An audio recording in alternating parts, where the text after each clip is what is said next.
नमस्ते सदावत्सले मातृभूमि जय हिंद दोस्तों, सबका स्वागत करता हूं। शुरू करते हैं आज के डिफेंस समाचारों को। सिक्योरिटी गार्ड ने SSS डिफेंस की सेवर स्नाइपर राइफल का ट्रायल्स करना शुरू किया है। आर्चर NG आर्म ड्रोन की पहली फ्लाइट इस हफ्ते शुरू होगी। HAL इस बार अपने अपग्रेडेड सितारा न्यू स्टार ट्रेनर को एरो इंडिया 2025 में प्रदर्शित करेगा। रशिया ने अपने Su-57 और Su-75 चेकमेट को भारत भेजा है एरो इंडिया 2025 के लिए। पिछले साल कोस्ट गार्ड के ध्रुव एडवांस लाइट हेलीकॉप्टर जो कि गुजरात में क्रैश हो गया था, आखिर वो किस कारण क्रैश हुआ था, ये बात भी सामने आ गई है। कहा जा रहा है कि इसके ट्रांसमिशन सिस्टम का जो सबसे क्रिटिकल पार्ट था, उसके फेल होने की वजह से ये एडवांस लाइट हेलीकॉप्टर दुर्घटना का शिकार हो गया था।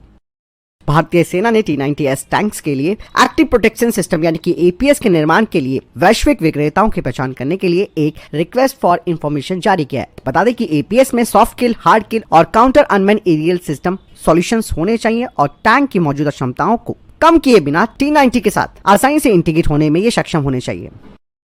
रक्षा मंत्रालय ने रशिया के साथ एंटी शिप क्रूज मिसाइल यानी कि ACM की खरीद के लिए एक कॉन्ट्रैक्ट पर साइन किया है। ये मिसाइलें भारतीय नौसेना की पनडुब्बी फ्लीट की लड़ाकू क्षमताओं को महत्वपूर्ण रूप से बढ़ाएंगी, खासकर की सिंधु घोष यानी कि किलो क्लास की पनडुब्बियों के लिए। भारतीय सेना की त्रिशक्ति कोर ने जैसे कि सिक्किम के हाई एल्टीट्यूड वाले पहाड़ों पर किया गया, जहां पर भारतीय सेना ने अपनी रेडीनेस का प्रदर्शन किया है, वो भी डाइवर्स ऑपरेशनल एनवायरनमेंट में। BSF ने बांग्लादेश को अंतर्राष्ट्रीय सीमा के 150 गज के अंदर अवैध बंकर बनाने से रोका है, जिसमें कि BSF ने 2 दिनों के अंदर इस दूसरे मामले में इंटरफेयर किया है। IPS अधिकारी शशांक आनंद को जम्मू फ्रंटियर के बॉर्डर सिक्योरिटी फोर्स का नया महानिरीक्षक नियुक्त किया गया है। भारतीय सेना को अमेरिका से 6 अपाचे AS-64E अटैक हेलीकॉप्टरों की डिलीवरी अब 2025 के मध्य या फिर उसके अंत तक टल गई है। पहले ये सभी डिलीवरियां 2024 तक होनी थी। क्या ये वास्तव में दोस्तों आपूर्ति श्रृंखला का मुद्दा है, यानी कि सप्लाई चेन का इशू है, जैसे कि G इंजन की तरह सामने आ रही है कहानी? जो भी हो, आप समझ सकते हैं कि अमेरिका को एक अविश्वसनीय आपूर्तिकर्ता के रूप में अब देखा जाने लगा है, जिससे भारत काफी प्रभावित हो रहा है। जम्मू कश्मीर पर सुरक्षा समीक्षा बैठक के लिए भारतीय सेना के अधिकारी संसद पहुंचे हैं। बढ़ते बढ़ते डिफेंस अपडेट की तरफ, जो कि स्टेल्थ फाइटर जेट को लेकर आ रही है। दरअसल भारत का तेजस फाइटर जेट अब स्टेल्थ फाइटर जेट होने वाला है। इसका रडार क्रॉस सेक्शन काफी कम हो गया है। इस बारे में जानकारी DRDO की तरफ से दी गई है। उन्होंने कहा है कि भारत का जो स्वदेशी लाइट कॉम्बैट एयरक्राफ्ट LCA तेजस है, वो अपने सेगमेंट में सबसे कम रडार क्रॉस सेक्शन वाला फाइटर जेट में से एक है। दरअसल इस उपलब्धि का जो श्रेय है वो उन्होंने इसके निर्माण में जो कंपोजिट मटेरियल्स हैं उनके इस्तेमाल को दिया है, यानी कि उसका उपयोग अधिक मात्रा में किया गया है। दरअसल दोस्तों यहाँ पर DRDO ने कंपोजिट टेक्नोलॉजी का काफी फायदा उठाया है, जो कि तेजस के स्थल क्षमताओं को महत्वपूर्ण रूप से बढ़ाता है। भले ही इसे स्टेल्थ फाइटर जेट के रूप में डिजाइन नहीं किया गया था। DRDO की तरफ से कहा जा रहा है कि LCA तेजस अपने एयरफ्रेम के वजन के हिसाब से 45% कंपोजिट को शामिल करता है और ये एक जबरदस्त प्रोपोर्शन है। खासकर कि इसी की कैटेगरी में जो अन्य फाइटर जेट्स हैं उनके साथ इसका कंपैरिजन किया जाता है। तो आपको बता दें कि इस फाइटर जेट का जो विजिबल सरफेस एरिया है वो 90% कंपोजिट से बना है, जिससे कि इस एयरक्राफ्ट की रडार विजिबिलिटी काफी कम हो जाती है। वहीं अन्य जो फाइटर जेट इसी कैटेगरी के हैं उन्होंने अपने फाइटर जेट के मेटेलिक स्ट्रक्चर पर फोकस किया है, लेकिन तेजस का कंपोजिट एयरफ्रेम एक सुपीरियर परफॉर्मेंस दे सकता है, जो कि इसके इलेक्ट्रोमैग्नेटिक रिफ्लेक्शन को भी कम कर सकता है और आधुनिक हवाई युद्ध में ये काफी महत्वपूर्ण हो जाता है।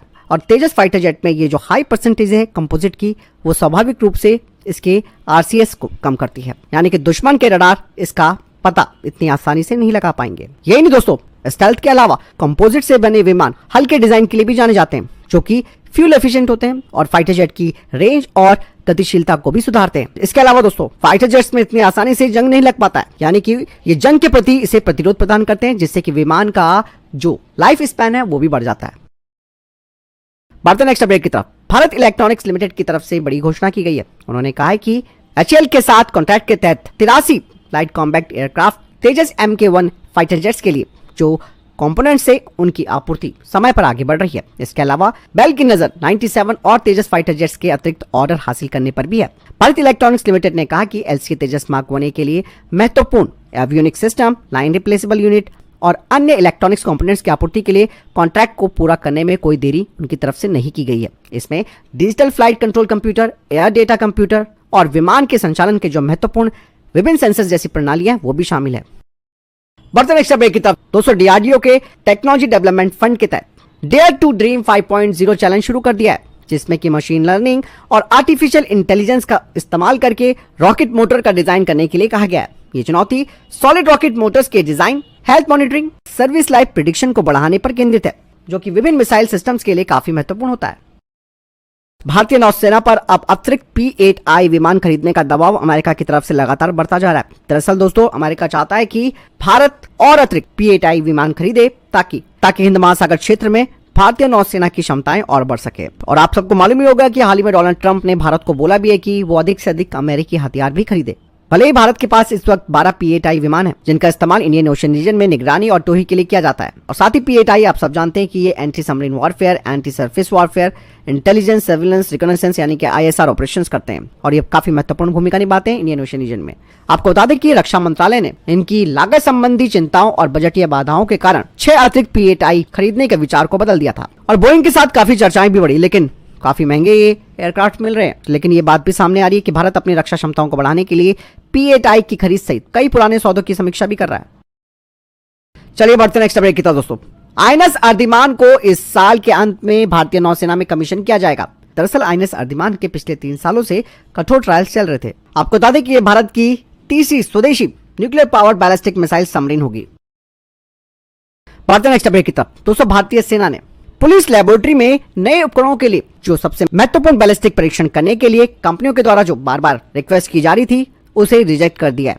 दरअसल रक्षा मंत्रालय को पिछले 1 साल में बुलेट प्रूफ जैकेट और हेलमेट जैसे नए उपकरणों के लिए पुलिस लेबोरेटरी में बैलिस्टिक टेस्ट यानी कि परीक्षण करने के लिए कई अनुरोध मिले थे, जबकि रक्षा मंत्रालय की अपनी टर्मिनल बैलिस्टिक रिसर्च लेबोरेटरी यानी कि TBRL है, जहां पर पारंपरिक रूप से वैलिडेशन टेस्ट किया जाता है। ऐसे में सेना के अधिकारियों ने कहा कि इस तरीके का अनुरोध असामान्य है, क्योंकि रक्षा मंत्रालय के अंदर ऑलरेडी विश्वसनीय सुविधाएं उपलब्ध है और सशस्त्र बलों की जो विशिष्ट आवश्यकताएं हैं उन्हें पूरा करने के लिए इसे तैयार भी किया गया है। हालांकि कुछ सोर्सेज बताते हैं कि 47,000 जैकेटों की खरीद में चल रहे मामलों में जो कॉम्पिटिटर्स हैं, उनमें से एक ने टेस्टिंग के लिए प्रयोगशाला यानी कि लेबोरेटरी को बदलने का अनुरोध किया था। हालांकि मूल्यांकन के बाद उनकी रिक्वेस्ट को अस्वीकार कर दिया गया।